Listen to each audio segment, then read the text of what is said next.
are recording, Teresa. How have you been? Hello, Dustin. Awesome. Well, with us today on MFGMonkey, we have Theresa Valade, CEO and founder of Successtrek. So I'm excited to connect with you and get this going finally. And we finally are going to make it happen. That's for sure. Yeah. So we met at a mutual client of ours, and our companies kind of met, and then you and I met, and we've had dinner a couple times or one time. Hell, I can't even remember. But we just kind of hit it off, and we thought we would have fun doing a podcast together. So here we are. Here we are. So tell us a little bit about yourself and your company, Teresa. Well, just I probably should start with the story, right? Yeah. The story about entrepreneurship and started my company 15 years ago. Actually, it'll be 15 years starting in October of this year. Awesome. And I grew up in a family business. My grandfather started an electrical wholesale company. Then he opened a construction company, and then he opened a motor repair shop. So all needs of a very small community where I grew up in Indiana. And as a young lady growing up, I had more interest being around my grandfather. And my father also worked in the business. Nice. And so, then as I got a little bit older, my grandfather would let me write the checks for Yeah. accounts payable because, everything was done manually back then. Right. I also remember helping them count manual inventory. So all the nuts and the bolts, like I was in charge of all that. And so Yeah. all of it was manual and we had it. So, but I think part of that, that drive and that interest of creating something always got me fired up. Yeah. And never, as I went through school and all that good stuff and started my career in hospitality management. I have a degree from Purdue University, West Lafayette in Awesome. hospitality My management. dad went to And I Purdue. also, what's that? My dad went to Purdue. Hail to old Purdue. That's right. That's right. I just saw my sorority sisters just a couple days ago. So we had a little reunion. Yes, little reunion. But anyway, the long and short of it is it just it didn't happen for me right away about this business piece Oh, until right. about 15 years ago, but started working in the hospitality industry. And then I found myself jumping jobs quite a bit because of kind of how I'm wired. Mm-hmm. I really enjoy going into an organization, understanding more about it and supporting people to get the work done. Right. And so that's the biggest driver. It's the seeing the people succeed and not Yeah. having to struggle as much as I had to struggle in some of my jobs that Yeah. I worked. So that became the evolution. And I think that's where you and I really kind of had that chemistry together was, we both started our companies because we like to see others succeed. And I'm much like you. I've had several jobs. I would get to the point where I was really freaking bored and there just wasn't much more for me to accomplish. And I either wasn't likable enough in that role to be pushed on to the next level or, whatever the reasoning was, which at this point in my life, I really don't care. Right. So it's, I found myself into my own company. I've always, I've talked about this in past podcasts, is I've always wanted to own my own company. I never really thought that it would come true for some reason. I always had that self-doubt, and, I've started a couple of companies. I've spent a crazy amount of money, trying to get them off the ground and trying to force it, and it just never happened. So I earned my MBA that way, but it's really, really fulfilling in our now role to go in and help a company with what they're challenged with to accomplish that goal and to kind of herd everyone together. It's a lot. I think both of us herd cats for a living sometimes, but Well, the people dynamics are the most difficult part. yeah. When you think about, your core business of supply chain, logistics, support, Yep.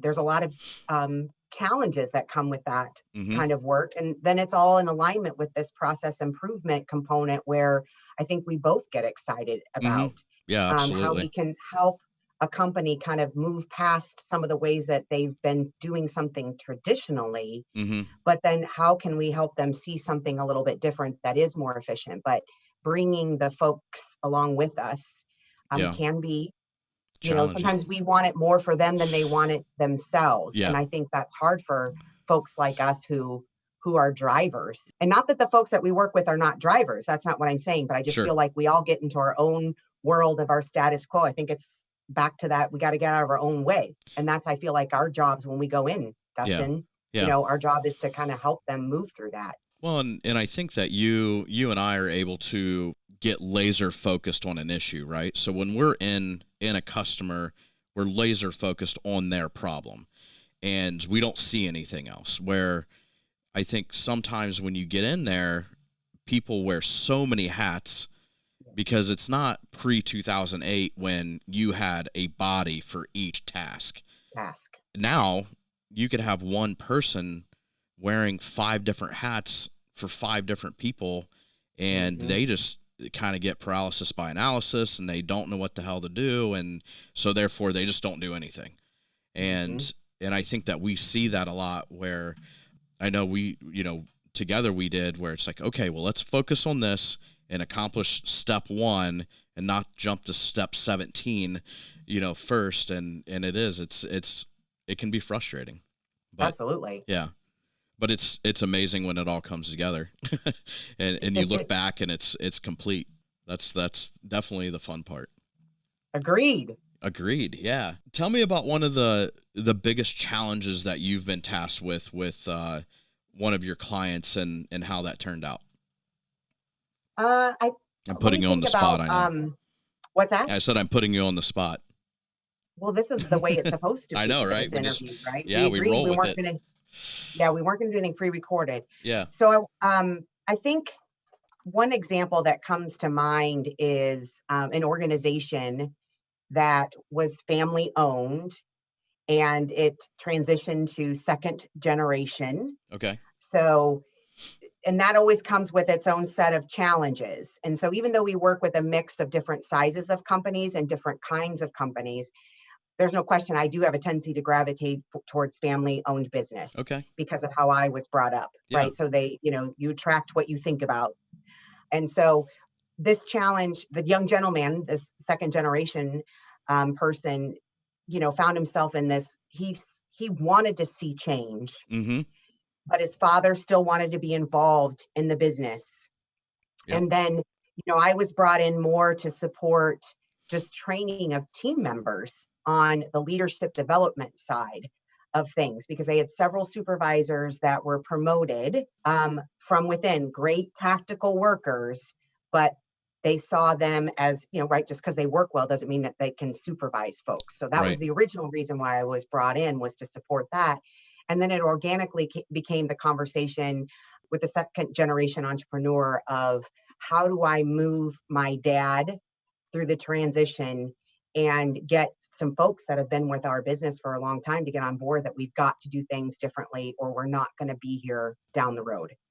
And then in the middle of working with them, 2008 happened.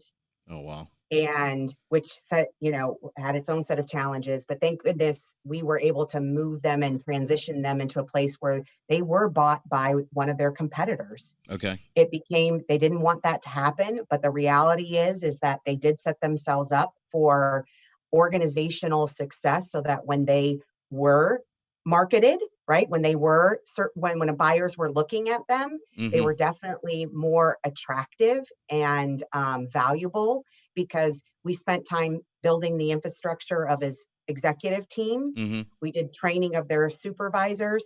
And then we also worked a lot with his dad to support how we're going to communicate with him, and then what his role was within the company. And that created, it was challenging, but then we were all able to kind of stay in our own lanes. Right. Okay. Without dad stepping back in. And I think, and it doesn't matter whether it's dad or maybe it's somebody else that got shifted in a company, but that can be challenging at times. Yeah. So but it was a success story. It's sad, but it was exciting though too. So the next chapter. Did they think that they were going to sell when you started with them? No. So no. What made them come to the realization that selling or doing an acquisition was the best for everyone? The biggest key was that they could no longer competitively offer the prices of what they were selling. Oh, wow. To their market. And what was the reasoning behind that? Their buying power, or Scalability, they were small. they just They couldn't scale? couldn't Interesting. scale. And Yes. and they probably didn't Yes. have the cash to figure out the technology to scale. And nor did they want to. Oh, As really? we Wow. continue to have strategic conversations about what's the rate of return as it relates to if Mm-hmm. we were to scale, increase our warehouse, right? Build our buying capacity. So Mm-hmm. we went through all those strategies Okay. versus is it time to let it go? Gotcha. And so, right, we did the pros and cons, but it Interesting. became their decision actually. And again, Dad stayed out of it. He Wow. did a really good job of letting his son take the reins and do the assessment. And several of those folks I still talk to today. Yeah. Um, the son actually stayed on board. They kept him on board for marketing and sales to Okay. support their current customer base from a relationship standpoint, Nice. which was difficult for Yeah. him Oh, I'm sure. because now the Yeah. business was ran completely different. Yeah. And you have no But control. no control, but he did a really good job. And, I still stay in contact with him today. And he just did a really good job. I think sometimes you got to tighten your lip, but it was very successful. And then a lot of his senior team leaders are still there, except for the financial person. Wow. And Their production person's still there. Their customer service person is there. They have several team members on the customer service team that are still there. So nice. that to me was a really successful Heck yeah. merger scenario. So did they stay in the same building, or did they move their operation? They stayed in the They same stayed. building. Wow. So Mhm. what were you involved with anything after the acquisition? Did they? No, No. no, I transitioned out. Yep. Okay. Transitioned out because they had, right, they were a larger company. They Okay. already had, a lot of times I would support HR functions too, as it relates to training and development, Okay. not not employee handbooks. I don't do any of that stuff. I don't do any Okay. of the governance stuff on the HR side, Right. but they needed some updated job descriptions. I'd help with some of that. But for the most part, we had all of that done and ready for them again, we set them up in a very competitive place to be bought. That's great. So, Yeah, that would be interesting to know, because I'm just a nerd like this, is yeah. what the new company did within their walls, after they took over, to make them scalable and continue to succeed. That'd be Mhm. a really cool case study too. Yeah, just it sounds like the things that you get involved in, you have so many opportunities and so many stories of case studies that I'm sure even the ones that aren't quote unquote successful, you Sure. still have a hell of a story to learn from and to tell that unsuccessful experience to the next company that you help, that's going down that same path. Is, hey, if you, like, I've seen this before, if you keep going down this path, this is probably what's going to happen. Yeah. Well, and we take things from and you and I both have strategy brains. That is Mm-hmm. also our connection of being able to look at the big picture of the Yeah. organization, even though we can hone in on a specific challenge or a problem that they're having Yep. and offer and identify ways to, solve their problem. But, we're always looking at it from an organizational development perspective. And Mm-hmm. it's, again, connecting the people, the process to the strategy. And Yeah. and it's just not, and I always say we strengthen, our tagline is strengthening companies from within so that everyone and everything works better together. Yeah. But that's not always simple. No. So and again, the people dynamic is just really the hardest part. And you and I've had some conversations around, as we, outside consultants, it's a different um, connection Mm-hmm. versus being an internal consultant. Yep. But I do feel like sometimes outside consultants, we do have our work cut out for us, not in a bad way, but we've got several stakeholders on the line that Yep. we're trying to understand where they sit at the table and what's important to them, Yeah. while we're out here thinking strategy about how that specific thing really needs to shift. Yeah. Yeah. So what questions are we going to ask to help everyone? Yeah. They usually know the end goal, but getting there the same way is not Yeah. always. Yeah. And I think one of the challenging agreement. things is if there are two people that are in charge, or two people that think they're in charge, or one person always thinks that the other person's in charge, In charge. and they say, well, no, that's Joe's decision, and you go to Joe and they're like, no, that's Steve's decision. And you're like, guys, let's get in the same room and make a decision. Yeah. It doesn't Yeah. matter who makes it, but Right. let's make Right. one together. And I think that can be certainly a challenge. And one of the things that I certainly took away from you and learned, and I don't even know if I've ever told you this, but we seem to be so customer focused, we don't want to upset them, right? So if we see something or we have a policy or a procedure and the customer doesn't want to follow that, a mistake that I've made in the past is deviating from that to try and make it easier for them, and it's turned disastrous. So one of my takeaways is, okay, no, we have to stay on the rails. This is what we're doing, and I think that as long as you get through that in a fun way where you don't alienate them, it's going to turn out better for everyone in the end, instead of deviating off of what is right to appease them short term. I think That is so that's true. yeah. I think about the whole bumper cars thing, Yeah. So, I mean, right, because the bumpers on the outside, we have to set up our boundaries. Right.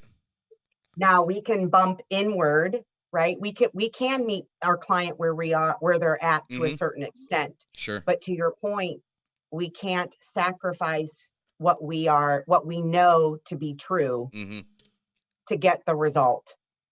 And then to make sure that we all stay open, honest, transparent, there's no curveballs. Right. But it's real easy to get there because we want to be so accommodating. Yeah. And but the other thing is too, being wired that way is also something that we have to be mindful of. I think we're both wired.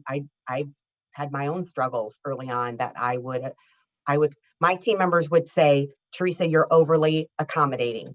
Right. That's what they would say to me. And again, I'm really grateful for my team members because we yeah. have a very open dialogue like that. Yep. But I would hear them chirp in my ear and I would get better. Yeah. The first, 5 to 7 years of the business, you all of a sudden you look at your P&L and your project, your profitability, your project, and you go, oh my God, what did I do? Sure. Yeah. And so, but that's lessons learned. Yeah. So I hear you. Yeah. Justin. Well, and I think that confidence comes with time, right? Sure does. So, and I know for me, each year I become a little more confident and I'm a little more willing to say no, and not just no, but no, and this is why. And if we can figure this out, then sure, let's move forward. But, I can't do this for this price because we're going to lose money. And I've sent enough dollar bills out the door in the past. So, You talk about the school of hard knocks. I think about the same thing too, even though I have my MBA, but I still feel like these 50 years have been the best schooling ever to just get in and just do it. Yep. And I think about business development. What I like about your brain though, Dustin, this is just something that I think about, when I first started the business, you have to figure out how to sell. Just because I'm good at my craft. Yeah.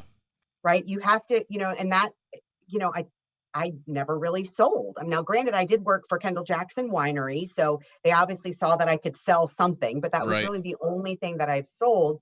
And, but anyway, but the long and short of it is just the balance of us teaching ourselves some different skill sets, even though we may have on the surface, right, but developing those skills of business development and marketing, where I see you have definitely more, your brain is always marketing. Yeah. And I think finally, after 15 years, I do feel like I have those 10,000 hours. Like, I feel like I'm almost a business development expert. It's not what we coach on, because that's not right.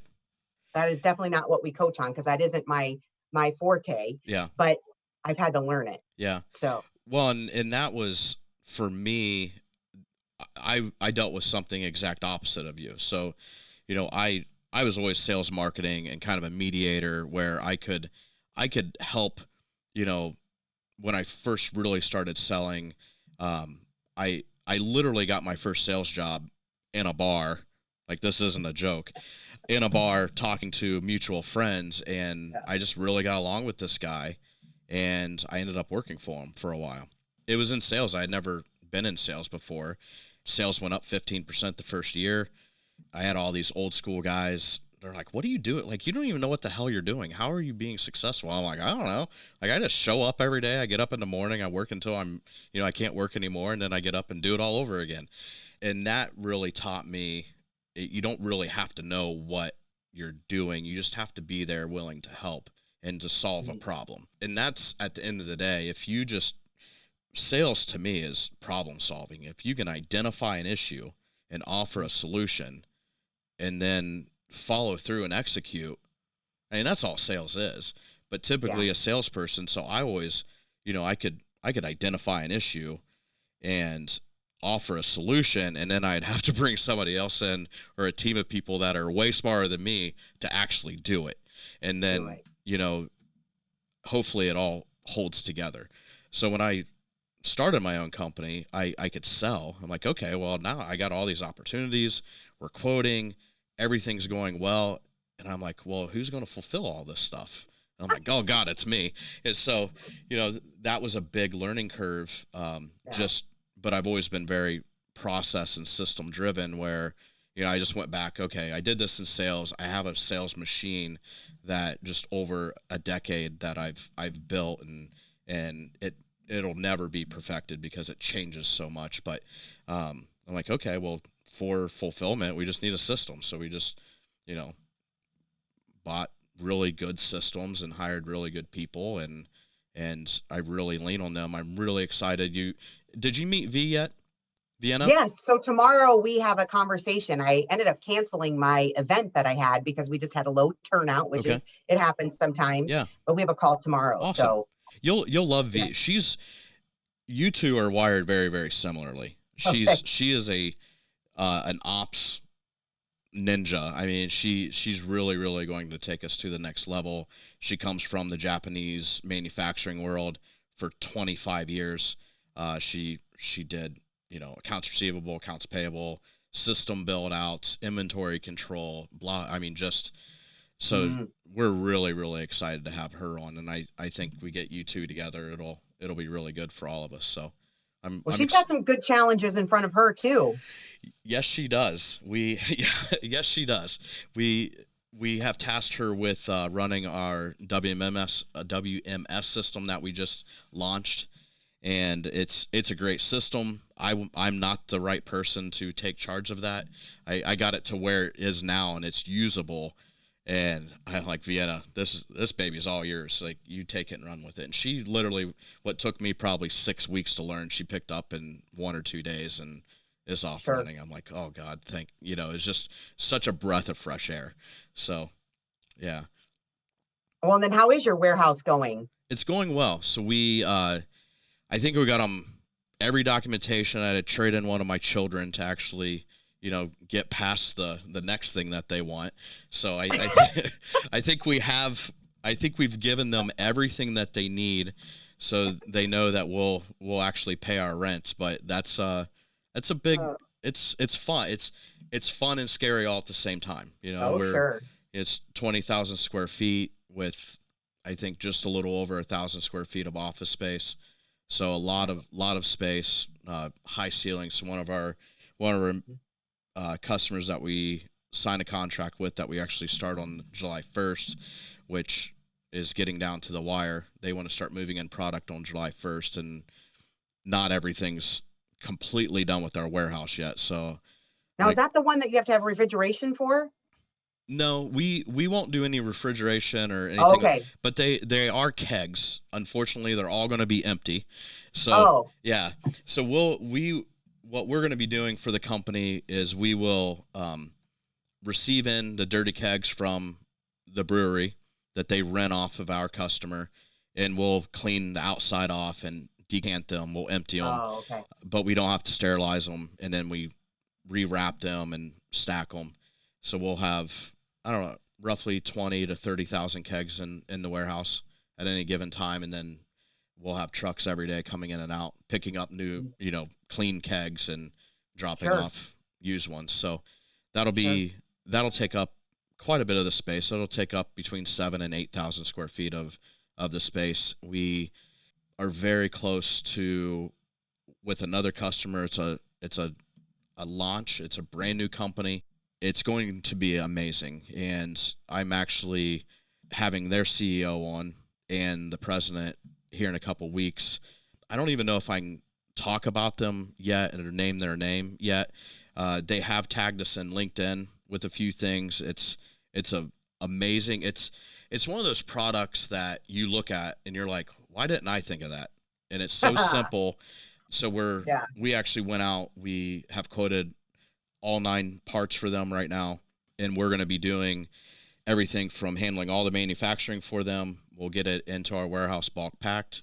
We will pick and ship individual items to the customers. So we are working through this right now where their system will, all their orders will push into Fishbowl, which Vienna knows exactly how she wants this to work. Thank God, because I don't. Well, that was another big software that you got to kind of pull these pieces together so you can track and run these reports and inventory, real live inventory. Yeah. Yep. Everyone can log in. So, our customers can log in, see exactly what's in WIP, what's on our floor, how many orders got shipped out that day.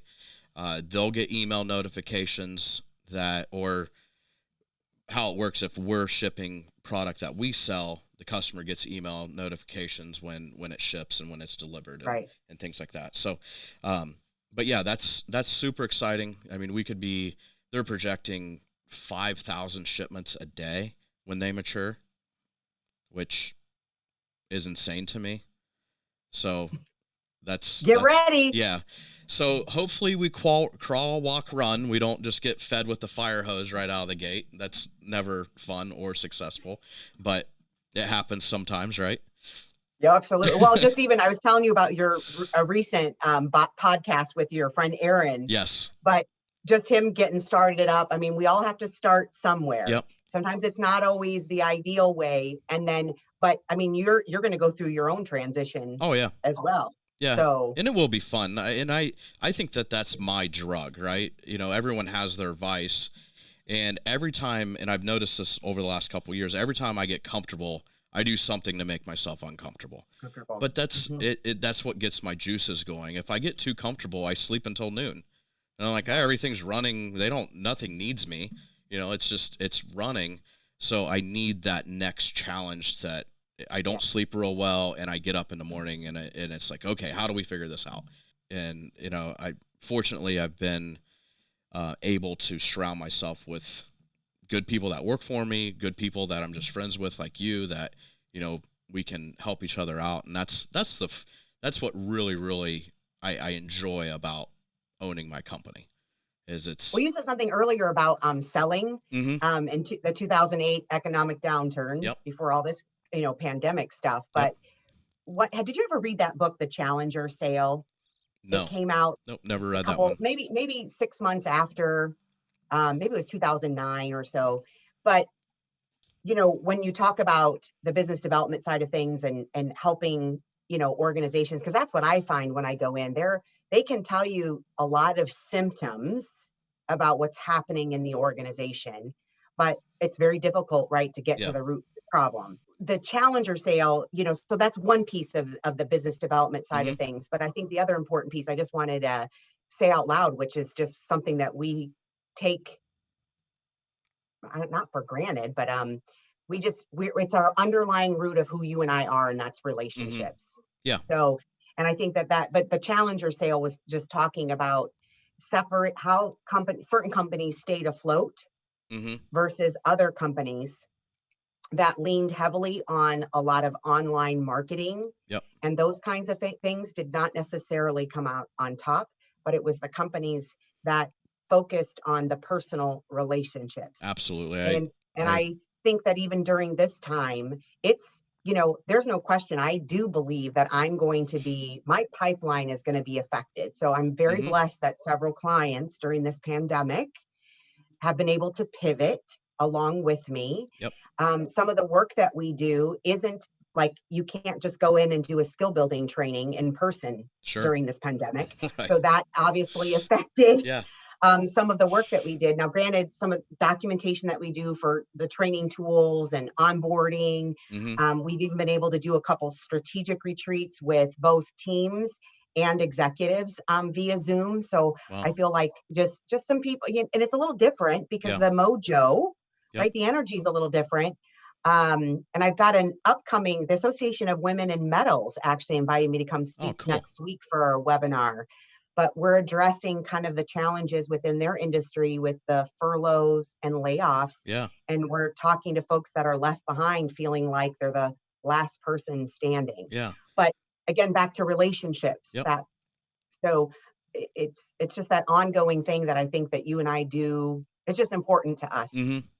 No, I can't agree more because I'm very system driven, but I'm very old school in the fact that Yeah. when I was traveling, I put a lot of air miles on to fly to California, and I would be there for 30 minutes. Yeah. And they're like, "Why did you fly out here?" And I'm like, "Because it's important." And we won the business, but I'm like, "It's important for us to sit down." You know, one of our principals that we represent, Springfield Spring and Stamping, in Springfield, Massachusetts, and then they have another division in Bristol, Connecticut. We did a phone interview. I talked to his consultant. Like, it was like this whole string of everything. And Norm's a great guy. I can't wait for him to come on the podcast. He's probably one of the funniest people that I've ever been around. Yeah. So Yeah. we get through all this, and Norm goes, "Okay, well, I'm going to get you my contract, and we can get going." I'm like, "Nah, let's pump the brakes a little bit, Norm." And he's like, and he's a Puerto Rican guy, so he's very boisterous. And he's like, "Well, what the hell do you mean? Like, let's just sign this and get it going." And I'm like, I'm going to fly out there, and I want to walk your facilities first. Right. And Right. he's like, "Well, what do you can see everything online." I'm like, "Yeah, I can, but Way different. I'm like, I want to meet you. I want to see your quality processes. I want to see your on-time delivery. I want to meet your people. I want to talk to the people that we're going to be talking to." And Makes he's a like, big difference "Really?" to walk around like that. He's like, "Well, I'm not going to pay for you to fly out here." And I'm like, I don't expect you to. You Too. know, Right. I'll do it on my dime. And if I choose that, or you choose that I'm not the right person, or, we're not the right people to represent you, then we just took all Right. the fun out of it. We took away 2 years of us, being frustrated. And I flew out there, and I think we spent a day and a half just laughing. Like, we really didn't talk about a whole lot of business. Sure. It was Norm telling jokes is what it was. But we have a great relationship. He tells that story to everyone, and we get along really, really well. They're the number one spring manufacturing and four-side stamping company in the U.S., period, bar none. I hope somebody's listening to this and you email me and challenge me on this, because I will win. And they're amazing. They do medical Right. and firearms, and they both have to work all the time, 100% of the time. And there's no other company out there doing what they're doing. And we just launched a new website yesterday. I don't know if you got to see No, I that haven't yet or seen not. it. We kind Oh, of look. kept it a little secret until, I guess, now, just to work out any bugs that are in Oh, there. I know But it. yeah, but one of the key metrics that we put on becoming a partner is quality, on-time delivery, and likability. It's simple, but that likability piece, like you were saying, is so important, Important. that Yeah. if you don't like each other, why are you working together? Together. You know, Yeah. unless Hmm. you're both just so desperate. But if you don't get along, just stop working together and move on with your life, because your life is going to Hmm. be a whole hell of a lot better if you do that. I mean, and that's I learned that the hard way, because we worked with a company that they could do some amazing things, and they manufactured things for me that other manufacturers really, really struggled with. Hmm. And that's what we, really concentrate in, is things that are really hard to manufacture. If we don't have a manufacturer, we go find a manufacturer. Sure. And they were really Sure. good, but they were god awful to deal with. It was so uncomfortable. I dreaded calling them. Mm. And I actually had other people, like, when I started hiring people, I'm like, "You call them. I'm not calling them." And they would call me, and they're like, "What is going on over there?" And I'm like, "I don't know, but I'm glad you're talking to them now, not me." And it was just this joke. And then finally it just got to the point where we're like, this is stupid. This Yeah. is 90% of our headache. Let's just Yeah. move on with our lives. So, but Yep. yeah, the companies that are so systematically driven online with sales, I don't know how. I would love to know how successful those companies are without any customer support versus a customer that's a little less efficient, but their customer support is amazing. Mm-hmm. And I bet that I would have to make a bet that their sales volume is lower. The number of widgets they sell may be lower, Right. but their Versus. revenue is higher and their gross margins are higher. Mhm. I All don't, about the connection. yeah, absolutely. So, but yeah, there's a, so I feel like you and I could talk about, if we were drinking, if we had a cocktail or two, this might be the longest podcast ever, but Well, and then that time we'll bring Jason along with us. yes, absolutely. That would be fun to get all three of us on a podcast and have a couple drinks and just talk about whatever with zero agenda. Zero agenda. Zero Yes. agenda. And that is the tough part about doing these podcasts is through a Zoom, right? Zoom, yeah. This is flowing pretty well, but sometimes, you could tell on some of them it gets to a point that's kind of forced a little bit. Yeah. But when you're in the same room and you're talking, or you can stand, and it just seems that you have that chemistry, right? And I'm a big believer that your heart gives off signals when you're in the same space, and when you have good chemistry with people, it's just everyone can feel it. It's no different than me going into doing a skill workshop with live people versus a webinar. You can make the most of it on a Zoom call. Yeah. But the interaction and the transfer of learning in person, that's another story I'll bring up. I know we got to wrap up here shortly, but one of the things that I thought was so interesting, about 3 years ago, I was hired to help with a company. They retrained 400 of their supervisor level and above. Wow.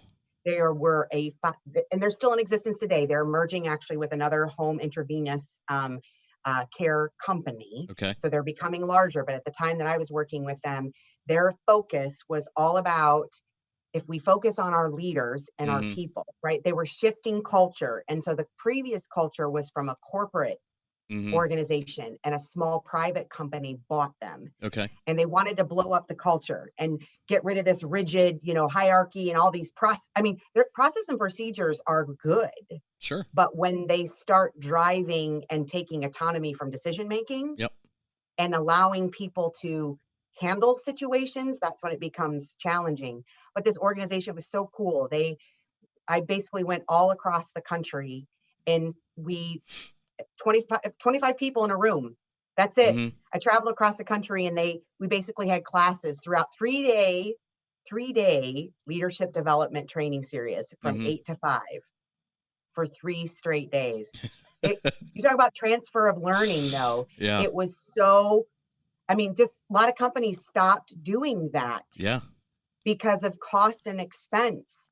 But when you pull people together, and again, it just depends on what their schedules were like. So even though we were in California, maybe we had some people come up from Florida or Boston. Sure. We did try to do it regionally to try to keep costs down, but it was a really neat, back to what you were saying, the research behind the connection of people is when you're together, not, and again, I'm grateful for Zoom during this time, but it's certainly not something that it's interesting. One of the clients that we had that postponed one of the skill building workshops, I emailed them and said, with all this shift and changing, maybe we should go ahead and move forward with a video conference, do a video workshop. And her immediate reply back was, no, we want it to be in person. So however long we need to wait. Yeah. I just found that super exciting. Yeah. That people get it. No, and it is exciting, and I think that I've been on 4 Zoom calls today alone, which is great because you can still communicate. It opens it up. You're still face to face, which I'm a massive believer in. But you do miss that interaction, and I've been in several meetings just in the last week where people are finally starting to open up their door, and you have to put on a hazmat suit to go in. But, you know, you find both of you reaching out to shake each other's hands, and you're like, oh God, I don't know if they're comfortable with that or not. But you miss You don't that. do the elbow? Yeah, you're like bumping feet and heels and stuff. But it's like, but it's amazing because you can see just like the energy, you know, you feel it. You feel the energy go out of yourself. And I don't think I'm a big Zen person, but maybe I am. But then you can see the other person just kind of, you know, their energy goes out because they're used to shaking hands. Yeah. And we just had that conversation. I mean, one of the first things you teach your child is to shake somebody's hand and look them in the eye. In the eye. And now you're like, you know, that all goes away. I was walking my dog the other day, and I started talking to this guy. Like, his wife had talked to me something, and like I reached out to shake his hand. I didn't. It was my first experience with this, and he's like, "Hey, I'm like, I don't be offended, but you know, we're in our 70s, you know, and I'm like, oh my God, I get it. I'm very sorry. I didn't mean to make you feel awkward." And he goes, no, it's a tough thing for me not to shake your hand because it's a natural thing to do.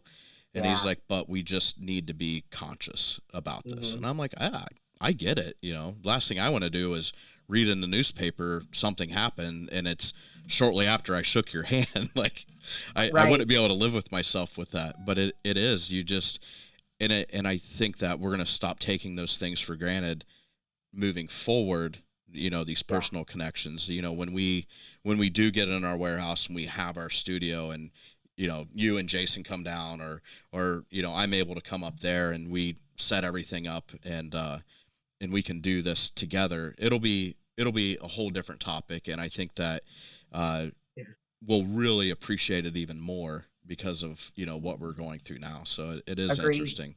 So, but yeah, I do want to be respectful of your time. I don't care how long we talk. This thing will record for days. But I know that you are probably extremely busy. We are starting to see things really pick back up. So that's exciting. So it's nice to see things back open again. That's for sure. It is. I just, for the first time since, what was it? St. Patty's Day, I went out with 4 or 5 of my buddies and we, you know, grabbed a beer or whatever. Tuesday, I don't even know what day today is, but it was one day this week, but it was the first time that we like got together and went to the local pub to grab a drink together. And the energy was just, you know, everything's far away. You can't sit at the bar, you know, it's just the energy is off in it, but it was good just to see get that out. next step. Yeah. So it's one of my favorite things to do is go out and eat. You know, we talked about that. Yes. That's a whole nother, that's a whole other topic. Yeah. But it's the same thing. And, you know, we went to visit somebody and they're like, man, I'd really like to go to lunch, but nothing's open. Yeah. And you build a lot of rapport, you know, breaking bread together. So sure do. But cool. All right. Well, thank you so much for coming on. Sign off. Yeah. Yeah. Thank you. Anyone that wants to reach out, have questions, get a hold of Theresa, email us at info@mfgmonkey.com. We did that on purpose to be funny so people remember it. Or you can go to our podcast. It's www.mfgmonkey.com, and that'll be the next website that we launch. But we can, as always, down in the description, we'll have Theresa's bio. I'm sure we'll tell a funny story that's not true about her, and you can get a hold of her and hit her website through there as well. So thank you so much for coming on. Thanks, it was a ton really of fun. it. Yeah, awesome. Right. Talk to you soon. All right, take care. Yeah, bye-bye.